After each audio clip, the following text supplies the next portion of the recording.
رب کا ہے فرمان، اس پہ جا قربان، پیغام قرآن، پیغام قرآن۔ الحمدللہ رب العالمین والصلاة والسلام علی سید الانبیاء والمرسلین، اما بعد فاعوذ باللہ من الشیطان الرجیم، بسم اللہ الرحمن الرحیم۔ الصلاة والسلام علیک یا رسول اللہ وعلی آلک واصحابک یا حبیب اللہ۔ الصلاة والسلام علیک یا نبی اللہ وعلی آلک واصحابک یا نور اللہ۔ ایف جین چینل کے ناظرین، ایک بار پھر آپ کا پیارا اور معلوماتی پروگرام پیغام قرآن لیے حاضر ہیں۔ جی ہاں، اس پروگرام کو لانے کا ہمارا بنیادی مقصد یہی ہے کہ قرآن مجید فرقان حمید میں اللہ تبارک و تعالی نے اپنے بندوں کے لیے کیا پیغامات عطا فرمائے۔ جو جس سے محبت کرتا ہے، ایک جنرل ایک مثال سمجھانے کے لیے آپ کو پیش کرتا ہوں کہ اگر میں آپ سے محبت رکھتا ہوں تو یقیناً میرے پیغامات میں آپ کے لیے بھلائی چھپی ہوگی، آپ کی خیرخواہی چھپی ہوگی، آپ کے لیے آگے کے لیے کچھ بہتر نصیحت چھپی ہوگی۔ اللہ تبارک و تعالی جو اپنے بندوں سے 70 ماؤں سے زیادہ محبت فرماتا ہے، اس رب نے قرآن میں ہمیں کیا پیغامات دیے ہیں۔ یقیناً ہر پیغام میں ہماری دنیا و آخرت دونوں کی بھلائیاں چھپی ہیں۔ یہ بات الگ ہے کہ ہماری رسائی ان پیغامات تک نہیں ہو پاتی۔ ناظرین اکرام، جو قرآن پڑھتے ہیں، جو قرآن سمجھتے ہیں، قرآن فہمی جن کو اللہ کی عطا سے حاصل ہے، وہ قرآن پڑھ کر اللہ کی طرف سے ملنے والے پیغامات کو نہ صرف سمجھتے ہیں بلکہ اپنی زندگی کا مقصد بنا کر اس کے مطابق عمل کرنے کی کوشش بھی کرتے ہیں۔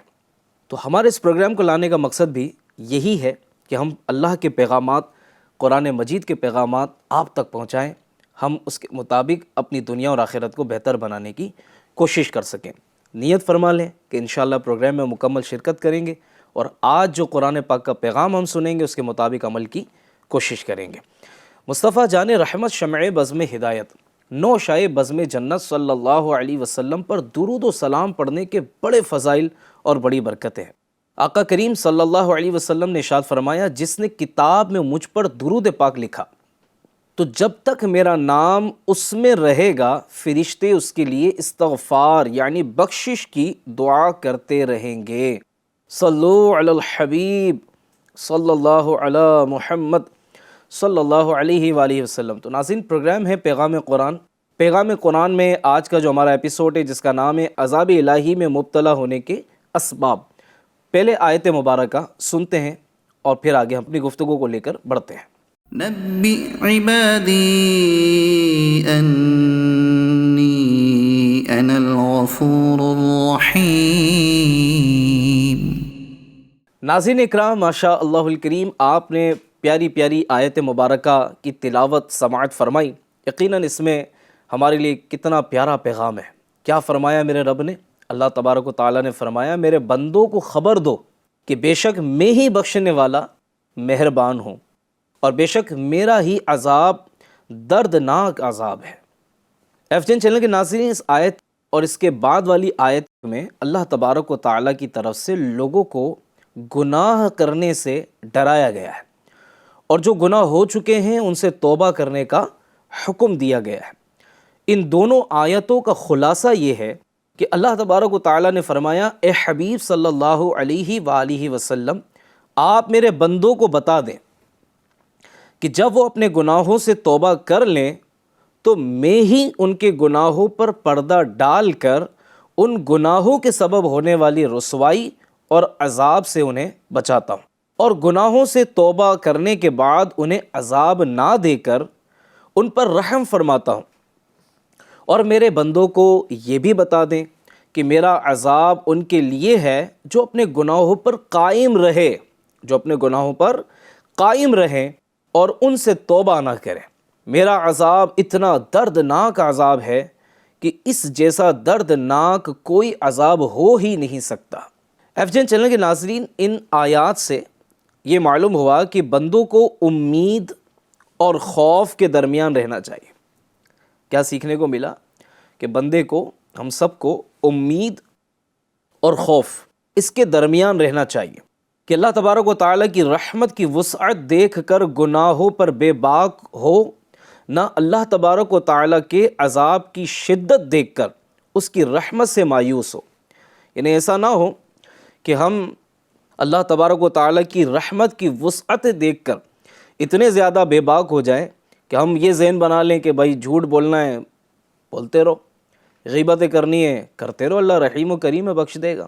سود کھاؤ، رشوت کھاؤ، حرام کھاؤ، بد نگاہیاں کرو، بے حیائیاں کرو، شرابیں پیو، جو گناہ کرنا ہے کرو، اللہ رحیم و کریم ہے۔ یقیناً اللہ رحیم و کریم ہے، لیکن وہ قہار و جبار بھی ہے، وہ گرفت فرمانے والا ہے۔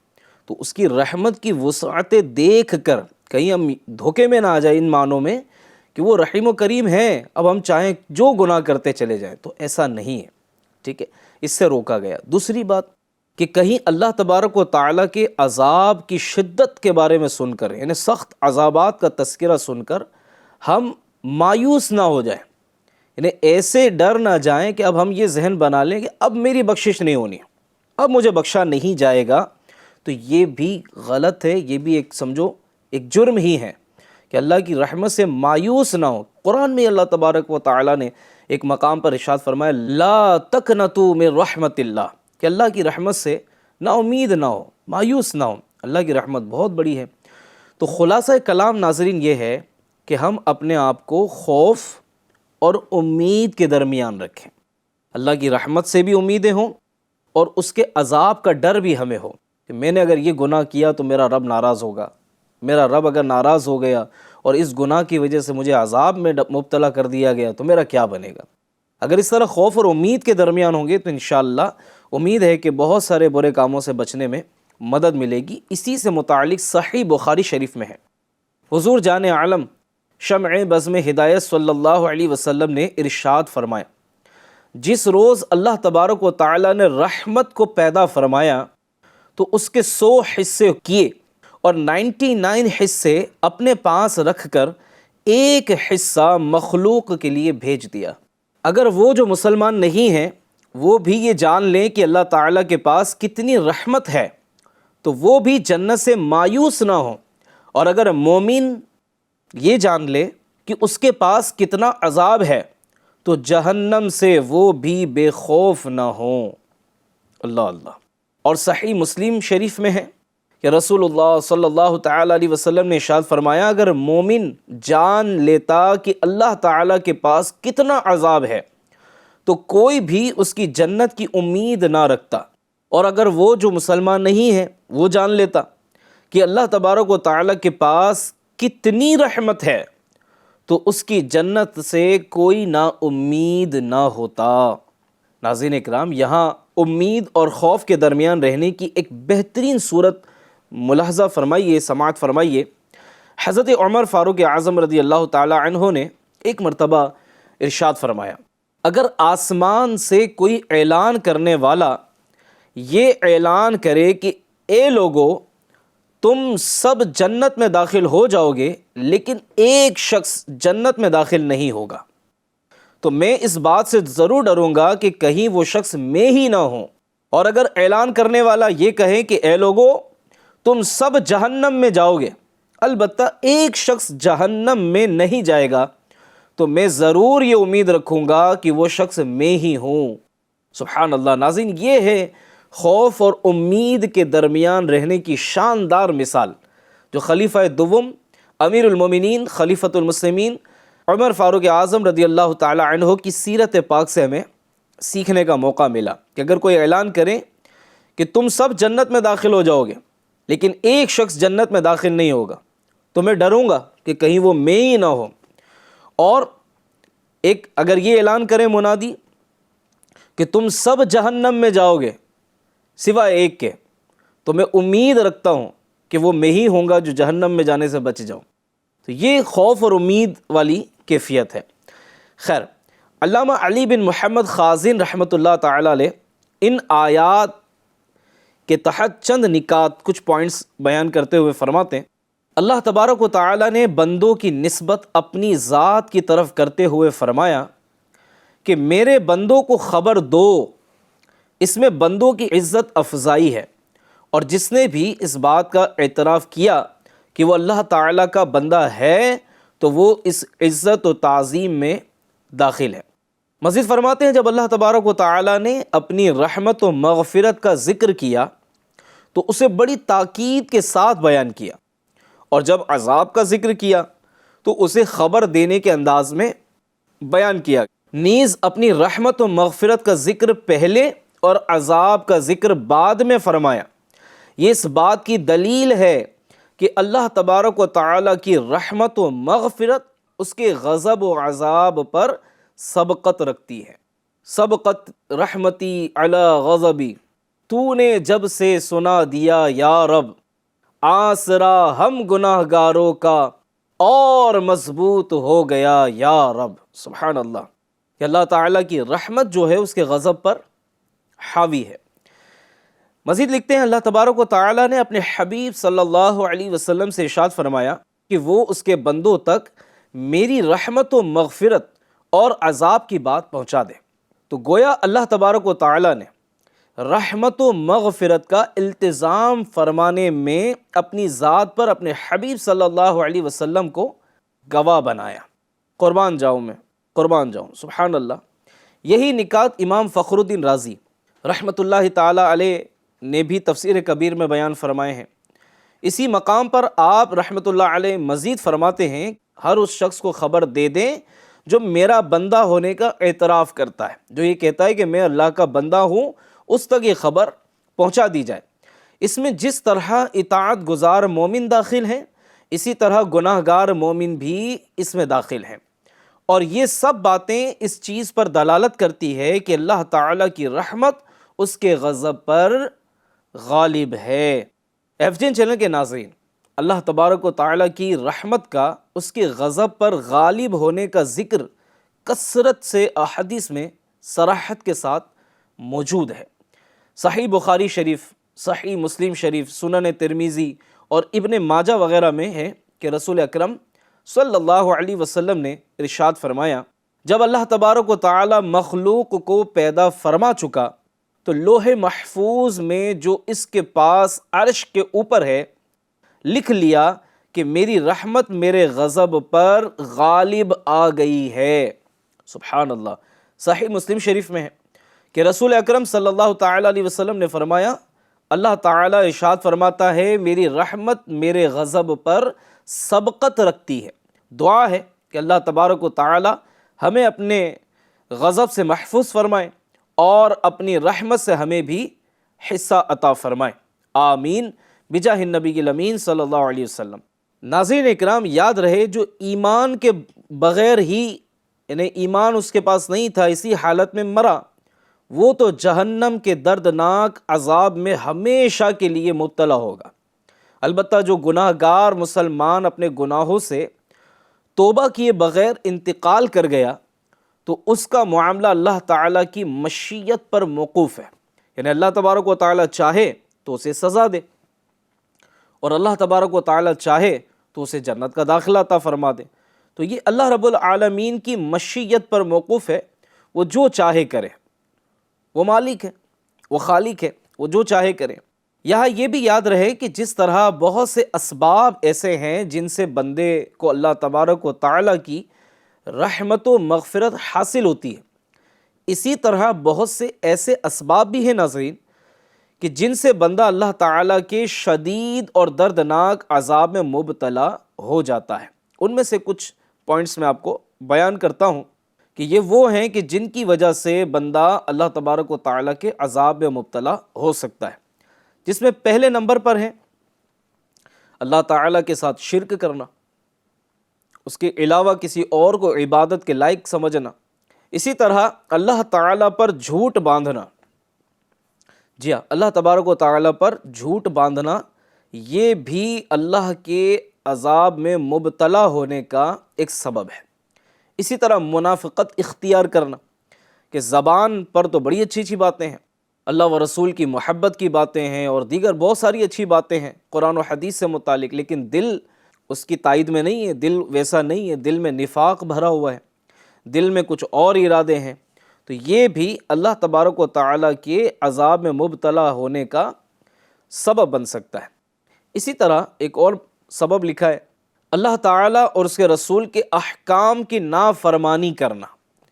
اللہ و رسول عز و جل و صلی اللہ علیہ وآلہ وسلم نے جو ہماری طرف احکامات عطا فرمائے ان کی خلاف ورزی کرنا، نافرمانی کرنا، جو کام کرنے کے لیے فرمایا وہ نہ کرنا، اور جن کاموں سے بچنے کا حکم دیا ہے وہ کام کرنے میں پیش رہنا، تو یہ اللہ تبارک و تعالیٰ کے نافرمانی کا سبب ہے، اور یہ بھی اس کے عذاب میں مبتلا ہونے کا ایک سبب ہے۔ اور ناظرین اکرام، قرآن پاک میں ایسے بہت سے واقعات موجود ہیں کہ جس میں جیسے قوم سبا ہے، قوم ہود ہے، اس طرح کے آپ واقعات پڑھیں تو آپ کو اندازہ ہوگا کہ ان کی سرکشی، ان کی نافرمانیاں، اللہ نے ان کو بہت کچھ نعمتیں دیں، اللہ نے انہیں بڑا نوازا، طاقت سے، قوت سے، صلاحیتوں سے، عزت سے، نعمتوں سے، لیکن انہوں نے جن کاموں سے رب نے منع کیا وہ نہ رکے، وہ باز نہ آئے، انہوں نے نافرمانی کی، اللہ و رسول کے احکامات کی خلاف ورزی کی، ان پر عذاب نازل ہوا۔ ایسے بہت سے واقعات ہیں، کبھی عبرت کی نظر سے ہم دیکھیں تو صحیح کہ جہاں میں ہیں عبرت کے ہر سو نمونے، مگر تجھ کو اندھا کیا رنگ و بو نے۔ کبھی غور سے بھی یہ دیکھا ہے تو نے، جو آباد تھے وہ محل اب ہے سونے، جگہ جی لگانے کی دنیا نہیں ہے، یہ عبرت کی جان ہے تماشا نہیں ہے۔ کبھی عبرت کی نظر سے ہم پہلے کے واقعات پڑھے تو صحیح، ہم کہتے ہیں وہ تو ان کے ساتھ ہوا تھا نا، وہ تو ہو چکا ہے۔ آج کے حالات دیکھ لیں، آج کا دور دیکھ لیں، آج کا وقت دیکھ لیں، کسی آزمائشیں، کسی پریشانیاں، کسی بیماریاں گھیرے ہوئے ہیں ہم کو۔ اللہ ہمارے حال پر رحمت کی نظر فرمائے۔ چوتھا سبب میں نے آپ کو بیان کیا، اللہ و رسول کے احکام کی نافرمانی کرنا، یہ بھی اللہ تعالیٰ کی طرف سے ہونے والے عذاب میں مبتلا ہونے کا سبب بن سکتا ہے۔ اسی طرح لکھتے ہیں کہ اللہ تعالیٰ سے دعا مانگنے میں تکبر کرنا۔ اللہ تبارک و تعالیٰ قرآن میں فرماتا ہے وَقَالَ رَبُّكُمُ ادْعُونِي أَسْتَجِبْ لَكُمْ إِنَّ الَّذِينَ يَسْتَكْبِرُونَ عَنْ عِبَادَتِي سَيَدْخُلُونَ جَهَنَّمَ دَاخِرِينَ۔ ترجمہ، اور تمہارے رب نے فرمایا مجھ سے دعا کرو میں قبول کروں گا، بے شک وہ جو میری عبادت سے تکبر کرتے ہیں عن قریب ذلیل ہو کر جہنم میں جائیں گے۔ الامان والحفیظ۔ چھٹا سبب اللہ تعالیٰ کی طرف سے ہونے والے عذاب میں مبتلا ہونے کا وہ یہ ہے کہ مسلمان کو جان بوجھ کر ناحق مارنا، یہ بھی اللہ تعالیٰ کی طرف سے عذاب میں مبتلا ہونے کا سبب بن سکتا ہے۔ آپ دیکھیں کہ قرآن مجید میں ہر چیز کا واضح بیان موجود ہے کہ ناحق کسی کو نہ ماریں، ناحق کسی کو نہ ستائیں، ایون کہ پڑوسیوں کے حقوق بیان کر دیے گئے، جانوروں کے حقوق بیان کر دیے گئے، کیا کچھ ہے قرآن پاک میں۔ ہم پڑھیں تو صحیح، ہم سمجھیں تو صحیح۔ اچھا، بعض لوگ پڑھتے ہیں اور اپنے طور پر اس کا انواد کر لیتے ہیں، اس کا ٹرانسلیشن کر لیتے ہیں، اپنے طور پر خود ہی سمجھ لیتے ہیں۔ تو بھائی آپ ہی پڑھ کر آپ ہی مفسر بن گئے، آپ ہی مترجم بن گئے، سب آپ ہی بن گئے۔ تو یہ علماء جنہوں نے سال تک قرآن و حدیث کا علم حاصل کیا ہے، ان سے نہیں پوچھیں گے، ان سے جا کے پوچھیں تو صحیح کہ میں نے یہ پڑھا ہے۔ ہم اپنے طور پہ اس کا خود ہی ترجمہ سمجھ لیتے ہیں، ہم خود ہی مفسر بن جاتے ہیں، ہم تفسیر بھی خود ہی سمجھ لیتے ہیں، اور پھر جرأت یہ ہے کہ پڑھا اپنے طور پہ سمجھا، اس کو دوسروں کو سمجھانا شروع کر دیا۔ تو پلیز ایسا نہ کریں، نازک معاملات ہوتے ہیں۔ بعض لوگ اپنے طور پر اٹکل سے اپنے طور پہ معنی بنا لیتے ہیں کہ اس کا تو یہ معنی بن رہا ہے، تو بھائی اس کا معنی یہ نہیں بن رہا ہے۔ عاشق ماہ رسالت اعلیٰ حضرت رحمۃ اللہ تعالیٰ علیہ نے جو ترجمہ قرآن کنز الایمان عطا فرمایا ہے، اس کو پڑھیں، آپ کو پتہ لگے گا کہ عاشق رسول نے اس کا کتنا شاندار ترجمہ کیا ہے۔ تو بہرحال ناظرین اکرام، اس پورے درس کے بعد میں کچھ پوائنٹس اپنے طور پر آپ کو عرض کرنے کی کوشش کروں گا کہ بندہ چھوٹے سے چھوٹے گناہ سے بھی اپنے آپ کو بچائے، اور یہ سوچ کر ڈرتا رہے کہ یار یہ مجھے چھوٹا لگ رہا ہے، لیکن جہنم میں گرانے کے لیے یہ چھوٹا گناہ بھی کافی ہو سکتا ہے۔ وہ نیکی جو مجھے چھوٹی لگ رہی ہے، یار نہیں بھی کریں گے تو چلیں گے۔ فار ایگزامپل نفل نماز ہے، فرض پڑھ لیا، واجب پڑھ لیا، سنت موقدہ پڑھ لی، سنت غیر موقدہ یا نفل نماز میں ہم سستیاں کر رہے ہوتے ہیں، ہم کہتے ہیں اس کا کوئی حساب تھوڑی ہوگا، پوچھا تھوڑی جائے گا۔ ٹھیک ہے، نفل نماز کے بارے میں اگر نہیں بھی پوچھا، لیکن کتابوں میں واقعات بھرے پڑے، آپ پڑھے تو صحیح، 2 رکعات کی وجہ سے بخشش ہوگی۔ تو جس کا عمل ہو بے غرض، اس کی جزا کچھ اور ہے۔ تو کوئی نیکی چھوٹی سمجھ کے چھوڑنی نہیں ہے، یہاں تک کہ ہمارا پیارا دین دین اسلام ہمیں اس کی تعلیم و تربیت بھی دیتا ہے کہ اگر ہم راستے سے گزر رہے ہیں اور راستے میں کوئی تکلیف دہ چیز پڑی ہے، مثلا راستے میں کوئی پتھر پڑا ہے، کیلے کا چھلکا پڑا ہے، اس پہ کوئی سلپ کر جائے گا، گر جائے گا، اور آپ کی نظر پڑی ہے، اگر آپ اس کو ثواب کی نیت سے کسی کو تکلیف سے بچانے کے لیے اسے سائڈ میں کر دیتے ہیں، آپ کو اس کا بھی ثواب ملے گا۔ یہ ہے پیارا دین کہ کتنی آسانی کے ساتھ ہم نیکیاں کما سکتے ہیں۔ جذبہ پیدا کرنا پڑے گا ہمیں اپنے اندر کہ ہم نیکیاں حاصل کرنے والے بنیں۔ تو آج کے اس پورے ایپیسوڈ کا خلاصہ میں نے آپ کے سامنے بیان کیا کہ خوف اور امید کے درمیان رہیں، کسی گناہ کو کرنا نہیں ہے، کسی نیکی کو چھوڑنا نہیں ہے۔ اللہ پاک ہم سب کو کہنے سننے کے ساتھ ساتھ عمل کی توفیق بھی عطا فرمائے، ہمیں اچھا ماحول عطا فرمائے، نیکیوں سے سچی محبت عطا فرمائے۔ اللہ کرے کہ پیغام قرآن سن کر ہم یہ نیت کرنے میں کامیاب ہو جائے کہ میں روزانہ اپنے رب کا کلام قرآن مجید کو کھولوں گا، اسے چوموں گا، اسے پڑھوں گا، اسے سمجھنے کی کوشش کروں گا، اور جو بات مجھے سمجھ میں نہیں آئے گی علماء اہل سنت کی طرف رجوع کروں گا۔ اللہ کرے کہ دل میں اتر جائے میری بات۔ اللہ پاک ہم سب کو عمل کی توفیق عطا فرمائے، آمین، بجاہ خاتم النبیین صلی اللہ علیہ وسلم۔ انشاءاللہ الکریم اگلے ایپیسوڈ میں پھر ملیں گے۔ دیکھتے رہیے FGN چینل۔ رب کا ہے فرمان، اس پہ جا قربان۔